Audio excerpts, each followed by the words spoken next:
All right, Jason, thank you. Meantime, a hearing in Baldwin County about Steve Nodine, the murder case, ended about 90 minutes ago. Nodine's attorney spent the day focusing on two things: possible prosecutorial misconduct and a change of venue for Nodine's retrial.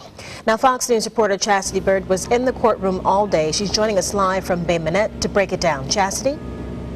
That's right, Bob and Lenise. It has been one long day here in Baldwin County, probably one of the longest hearings that I've ever sat in on. Now, it started at 9 this morning, and as you said, it got done about 3:30, so a very long day. And much of today was spent on the prosecutorial misconduct, and that's against former Baldwin County District Attorney Judy Newcome. Now, the defense claims that Newcome, that the case should be thrown out because Newcome withheld evidence. Newcome claims, well, she didn't withhold anything. Now, another allegation by the defense is that Newcome rushed into indicting Nodine due to political purposes. Listen to Pascal Bruin.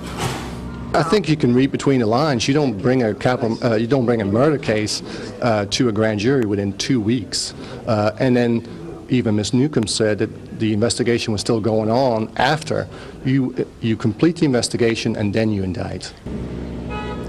Bruin, of course, one of the defense attorneys for Steve Nodine. We also heard testimony from Newcome herself, Baldwin County District Attorney Hallie Dixon, District Attorney investigators, as well as members of the Baldwin County Sheriff's Office, all today. So like I said, a lot of the day spent on that. Now, the other motion that was spent probably about 20 minutes on was the change of venue motion. Now, the defense claims that this case is just saturated, mainly due to the media. We've had Twitter accounts in the last trial, a lot of stories, thousands of stories done since this incident occurred, and so they say the media is just too much. There's no way to seat an unbiased jury here in Baldwin County, so the defense wants it moved to Lee County. Now, the prosecution says it believes it can seat a fair jury here in Baldwin County. No need to move the trial, but it says if the judge rules, there'll be no objection. Now, both attorneys on both sides have to submit their written reports, and then the judge will rule on these two motions. I talked to both the attorneys just after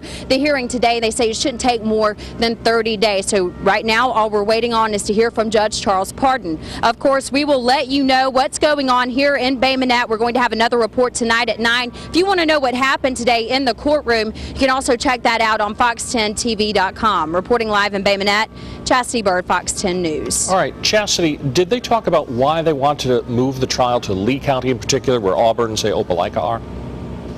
No, Bob, they mentioned two different counties as far as where they wanted to move it. I know that the defense didn't want anything along the I-65 corridor, and that's basically because a lot of saturation, AL.com, they mentioned, as well as all the local stations here. So Lee County, I believe the main reason for Lee County was because it was away from the I-65 corridor, and that's why they mentioned that. And as I mentioned, the prosecution doesn't really have an objection to that county. All right, Chastity Bird, thank you very much. Well, without Biola Battery Mayor Stan Wright, the corruption trial involving his daughter Mary Cook and a city grant writer got underway this morning. The charges stem from a land deal involving Hurricane Katrina FEMA money. Federal authorities say Stan Wright gave his daughter a piece of property with the purpose of